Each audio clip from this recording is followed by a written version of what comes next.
Hello, my beautiful spectators of In-Spire-Life, New Ideas for a New World. This is Petra Popp. Today in a small little video I wanted to talk to you about an interview I did recently together with a young lady that has been my inspiration, my mentor for a long time already. This young lady is called Barbara-Marx-Hubbard.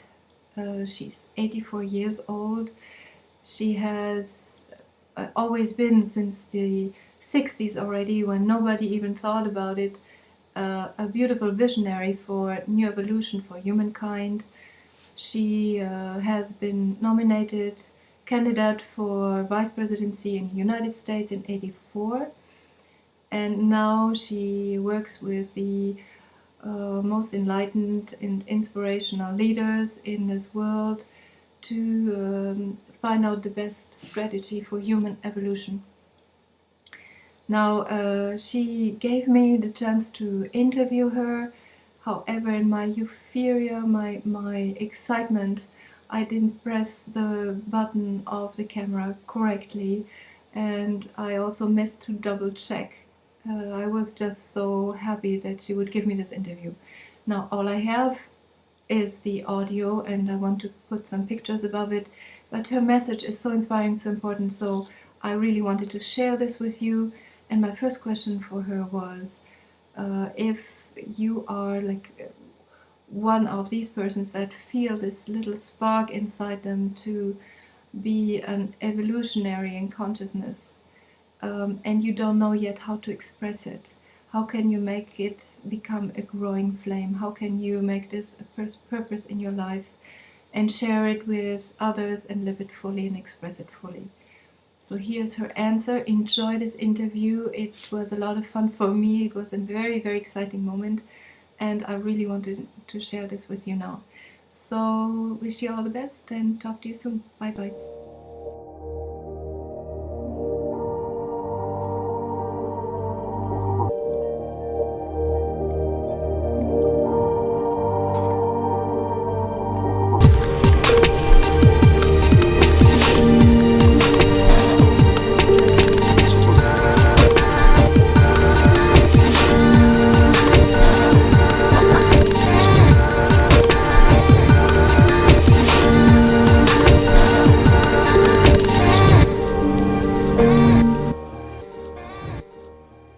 Hello, dear spectators for In-Spire-Life, New Ideas for a New World. This is Petra Popp. I have this enormous honor today, after the Forum for Evolution in Consciousness, to talk to Barbara-Marx-Hubbard.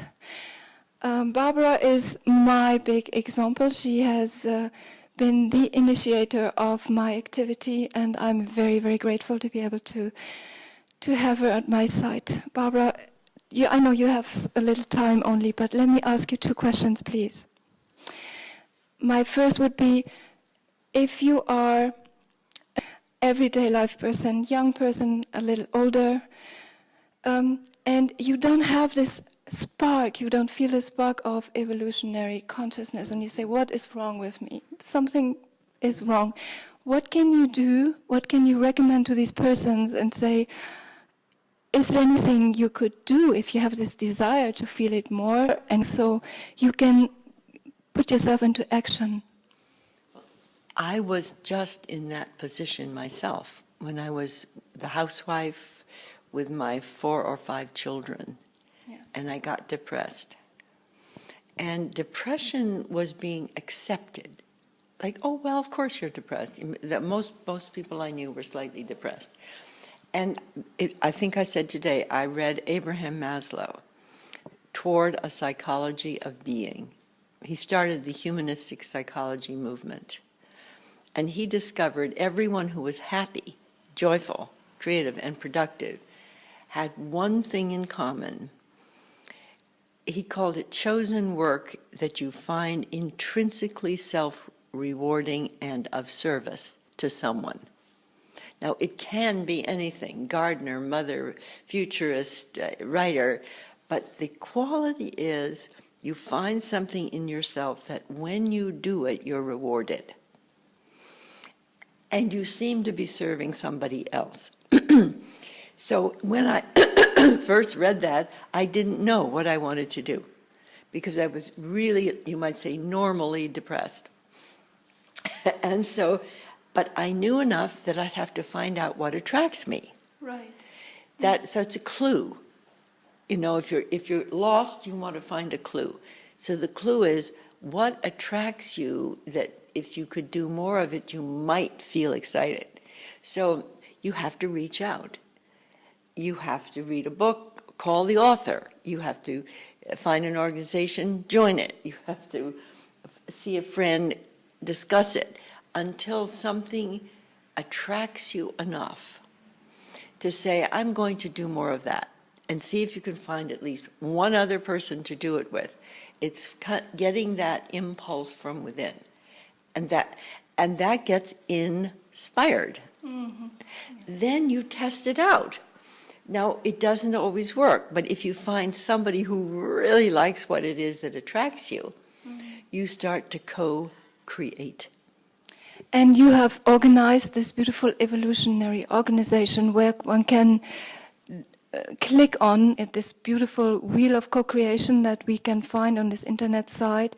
Okay, in which domain do I find the spark for myself? And well, here's what it's just barely there, is I created evolve.org.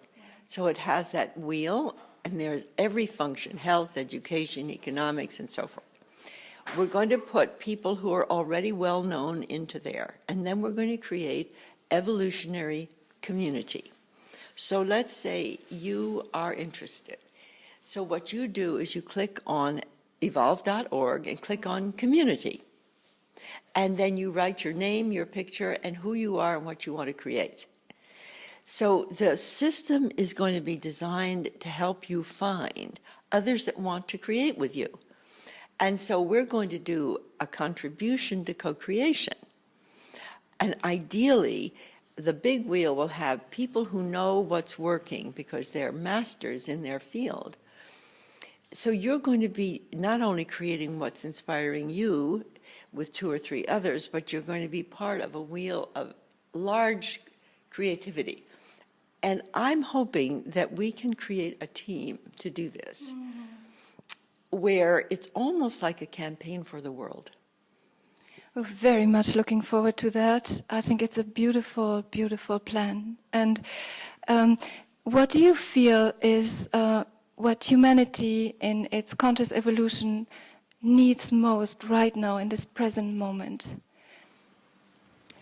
I think it needs a sense that the crisis has meaning to create a future far greater than we've ever known before. That you have to interpret whether it's your personal crisis or the crisis on Earth as a driver, an evolutionary driver for you to create something. So instead of thinking, oh, I don't think I can do it, you say, oh, I'm being forced by the impulse of the crises. So that's what happened with Pierre Robey and myself when we talked. He was saying the real crisis, and I was saying, okay, but you're beginning to solve it with the hummingbird. Right. So the news is the hummingbird project. Change the story. And you change the story by what's working. You don't just make it up. But what happens is you reach out until what's inside you is attracted by one of the many things that other people are already doing. And you try to co-create. It's not just like joining a huge organization like Greenpeace or I'm going to, join even a big church or something. It's finding the uniqueness of your own inspiration with somebody else. Inspire. So like I inspired you. So you said, I want to interview you. So I said, yes. Now, what's going to happen from this? Because you took that inspiration. I said yes. And somebody's going to watch this. Yes. Well, I think you want to tell them to go to evolve.org, please. Exactly, and change the story in case and if it's... say what they want to create. And then I would like for you to see, we could have a friendship, so you would write to me and I would communicate back to you whether people who watch In-Spire will put themselves on evolve.org as to what inspires them, and let's see what happens. Let's do an experiment. I'd love to. You and I. With a lot of pleasure. I'm more talking about things that work already, that are innovative. Okay. As you said, new ideas that could bring to the humanity an evolvement in consciousness. So I love to talk with people that do this now concretely and that this works. And you were the initiating spark. I'd love to continue that. Well, you see, on the evolve.org site, if you put yourself that you are an interviewer and you're interested in interviewing people who are inspired, you know what might happen is people on the evolve.org website will want to contact you to be interviewed. It's great. So I mean, just that little thing, you can't even tell what could happen from that. I thank you so much for these very, very precious moments. And So then I could say, like Jonas Salk said to me, I see you. Because I can actually see the possibility of what could happen, because I did have the interest to set up a site where people who are inspired can share with each other. But you interview people who are inspired. Exactly. So this is what would be called co-creation. Thank you. It's more than I'm just getting an interview. Do you see? I'm deeply touched. I saw you, you see me. I'm very, very, very grateful for this moment. And please, everybody who has this evolutionary spark in themselves, contact this beautiful site. Maybe you will find me on it as well, and let's co-create. Find you, and then you can email people who inspire you, who are on evolve.org, and then you interview them. Then you let me know, because in the evolve.org website, there's a hub called the Global Communication Hub. Now, the Global Communication Hub is for exactly this. I want to speak with people who are inspired and inspiring, and also expressing from the inside of their being outward. Sort of like they were saying about education. It's not just being told that you're doing something, but that you are an expression of something deep inside yourself that's calling you. And when you say it that way, then it inspires someone else to find their calling. And you know what I would say is my deep faith, that if we can reach a critical mass of humans with the desire to express what creates them, you could change the world overnight. And then add to it things already working so that you don't feel defeated, like whether it be agriculture or energy or education. There are lots of things that are working. Exactly. So you see, this is a movement to change the world. Thank you, Barbara. Thank you. Thank you so much for your beautiful work. Yes. And hope to talk to you soon. Yes. Thank you. Yes. That was wonderful, wasn't it? I love you. That's exactly the spirit of how it works. That's the co-creation part. Because she can be on my website, interview anybody who wants their name on the